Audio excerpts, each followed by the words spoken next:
You're watching GearWire.com. I'm Owen O'Malley. We're back with Vincent van Haaff. You're still rolling, so Yeah, let's take a look.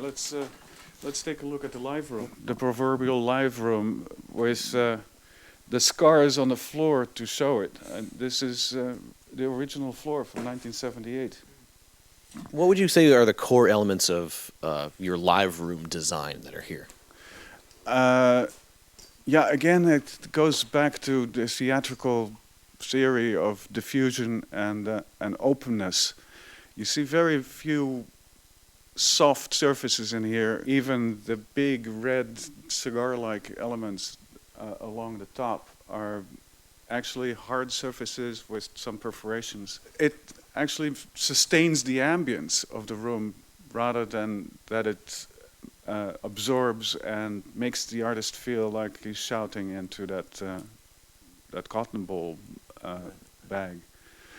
So the space itself is really meant to be more a performance space than a purely a recording space. In the early 70s, the philosophy was to actually bring in as much absorption as you could. It was a drum cage where the drummer would be completely isolated, and it was meant, of course, in those days to have as much as possible rejection between microphones, so as to isolate each individual track. And then it became apparent that it was much nicer for the artist to actually all work together like a band. Primarily hard surfaces in a geometrical pattern so that there are no parallels, so you don't have any particular peaks or resonances. It definitely feels like, in comparison to other studios that I'm used to being in, it feels more like a live performance hall. The decay feels more like a controlled live performance decay. Right. Well, you can always deaden a room down. Right. Yeah. If you need to actually bring in more absorption, there are gobos, there are packing blankets, there are myriad of tricks to isolate an artist. I mean, these gobo, these roll-around absorptive panels can be set up so that the vocalist is isolated in one spot. Right. There are isolation booths for drums, but in themselves, those booths are, again, fairly live. I mean, they're not dampened to the point where only headphones can hear what's going on in the microphones. So better to start from a bed with some natural ambience and decay. I think so. Yeah. Yes. I mean, that's a philosophy. I mean, it makes me feel happier I know, from a musical standpoint. Yeah. Rather than very dampened and a room where the instrumentalists actually cannot hear each other virtually. Right. And that's the death to any philharmonic orchestra. I mean, you can imagine if you're actually on a stage with 84 musicians and the violinists cannot hear the horns, or the horns vice versa, and there is all this kind of questioning going on as to what balance needs to be achieved. They can't just go by the click track up here. No, exactly. And most of all, there are no conductors in band situations. Right? At least, at major performance halls that don't perform that well, the conductor can sort of indicate the balance by pulling some instruments up and telling the orchestra to be in a more what that conductor perceives as being a proper balance. Right. If you have drums, piano, guitar, bass, just the regular, say, traditional band setup in a room like this, everyone really needs to be with the band. Right. Do you design a live room with, aside from the separate isolation booths, is the room designed with different zones that behave differently? Yes and no. There's the isolation booth that obviously behave differently than the large space. Right. But if this is an open room, as it is an open room, the only real direct variation that we can give it is by opening up, for example, this isolation booth here, and a microphone placed at the intersection between these two spaces will, this is a lot shorter reverberation decay time than in the large space. Obviously, because there's more air here, but so you can play around with settings at boundaries. You can play around with the roll around baffles, rugs, and any kind of carpet will dampen the room down sufficiently. Now, so as far as materials go, obviously a lot of the spaces we've been in have been wood has been the primary reflective surface. Are there specific wood types that suit a live room better than a control room, for example? Yeah, very good question. I like the sound of this. This is a Douglas fir, a redwood material, and it used to be really the construction material of all of California, and because was such an abundance of Douglas fir in not only Northern California, Oregon, Washington, the whole west coast of the United States. Interestingly enough, I got sort of validated on my choice of Douglas fir as my favorite material by the acoustician Toyota, who did the Disney Hall, the big performance space downtown. Yeah, yeah. And he did the interior all out of Douglas fir. It tends to be a very stable kind of wood, and it has a warmth to me, at least. Is it a dense wood? Is it a hardwood or a softwood? Yeah, it is a hardwood. In fact, there are very few softwoods besides, even balsa is a hardwood. Right. Oddly enough, it has to do with the grain pattern. Right. But it's very stable. It has a certain amount of wax or pitch content that doesn't age, doesn't shrink too much. Oh, interesting.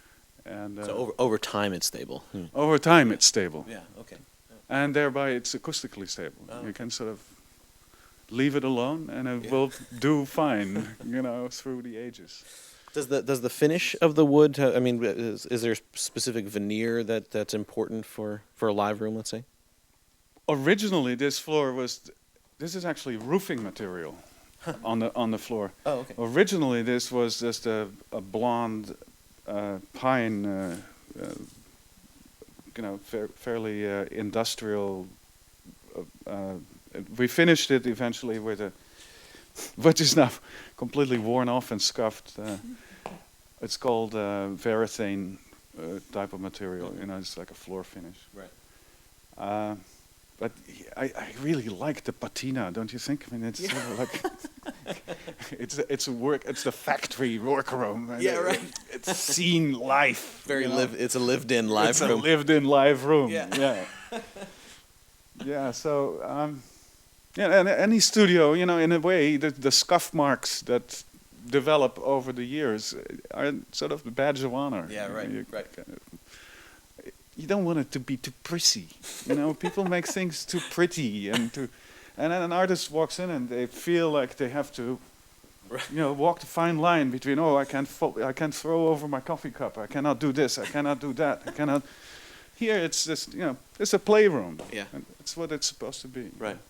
And any time that you want to finish this floor, you just run a sander over it, and you varathane it again. You let it sit for 3 days, and then next, done. Then you gouge it again. Yeah, you can get out. Yeah, exactly. You can run the lawnmower over it again. So, is there a different wood then that's more suited to a control room atmosphere, like critical listening atmosphere? Well, fairly close to the density of Douglas fir, I would say, but I've been using in the smaller rooms, I've been using a lot of veneered plywood as well. There is, in addition to the types of wood, I would also submit that there is a lot of fabric that's necessary for absorption. Still, you can have a minimum amount of absorption to maintain the largest possible space. Right. But at the same time, you also need to have a certain amount of absorption just for control. For control. Yeah. Yeah. It's you're steering the lightweight plane in a sense. You're balancing, and it's especially with the larger console type of control rooms, it is really a balancing act along the edge of the console. We talked about that earlier. I mean, Yes. Right. Right. the actual center image has to maintain itself, Right. even when you're moving around. Okay. So this is one of the earlier studios that you worked on and designed, and before we were at a residential studio. That's one of the most recent studios. Mm-hmm. Do you think it's trended more towards residential studios recently? About 50-50 for me. The larger projects, the larger recording studios are, oddly enough, there is still a development, they're still updating. We had for a while, about 10 years ago, when all the Pro Tools rigs had to be accommodated, and all of a sudden the multi-track tape machines were taken out of the room. Mm-hmm. That took a certain amount of rebalancing. People have a preference oftentimes for different, better manufactured loudspeakers. They want to replace their large speakers, Right. the big mothers upstairs, as they call them. Right. Amplifiers, there's still a development in that. So the larger rooms are still updating. I find that there is really actually no lack of work. I mean, Right. As what long is as the really- technology progresses, there's always adjustments that need to be made to the environment. Yes, exactly. And new materials have a tendency to also introduce new opportunities. The main addition that I find now, the higher end clients all want to have their home theater. Mm-hmm. And that's a whole different thing. Now we get into now the technology that we developed in the mid 80s and late 80s in multi-channel 5.1, 7.1, even 10.1, Voice of God, and all those things. That has to be introduced in the professional mixing environment. Right. For reasons obvious, that certain multi-track tapes still can be remixed to become surround sound with subwoofer tracks and LFE and whatever you want to add as effects. But that actually then works its way through into the semi-professional field where people who are in the industry want to have their own home theater, Right. with which through which they can actually control sometimes the product that they're working on at home, Right. Right. or in the semi-professional environment, or for that matter, where they actually make a playroom Mm-hmm. just to receive friends and family. Right. Right. You know. So, have you worked on control rooms that are 5.1 monitoring control rooms? And I mean, this might be a can of worms, but how different is the design of those rooms than a stereo listening room? Not that much, because I still find that even in the 5.1 environment, even though you have a center channel, you're still dealing primarily with a stereo. The instrument placement is still in a stereo environment. It's the actual perspective that is formed within the mixing environment is still symmetrical. Yeah. And when you start unbalancing things, and of course there is the rear effects type of speakers. I mean, you can't really say that what is behind you is a source. Otherwise, you would be placing yourself right in the middle of the orchestra, which is an unnatural perspective. Right. Right. No longer an audience I mean, perspective. there's different philosophies on this, but I find that the standard stereo control room is readily adaptable to 5.1. Right. Subwoofer for low frequency split, and then freestanding speakers, which if you would have large speakers doing your front of house, the actual overhead work anyway, you'd completely discombobulate the balance between rear and front anyway. So Right. it's a freestanding speaker. It's a small speaker kind of application anyway. Okay. And, whether that's with tannoys, Genelecs, all the medium-sized type of speakers. Right. As far as I know, Elliot Shiner likes to work with KRKs. There's so many of these 5.1 specialists right now. Right, I mean, right. really, Yeah, it's becoming sort of a standard.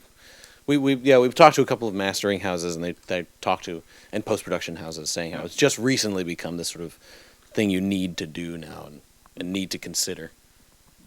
Well, it makes sense because everything ends up on a DVD, and Right. DVD has endless amounts of audio tracks available. Right. Why not? Right, Hmm? right. Although I must say that the stereo remixes of the last that reissue of the Beatles is just brilliant. I haven't. I've heard one track from it It's so far. fantastic. Yeah. So. Anything else in particular? Do you want to talk about the inspiration behind the moon and stars up here? I have no idea. That came about. I have no idea.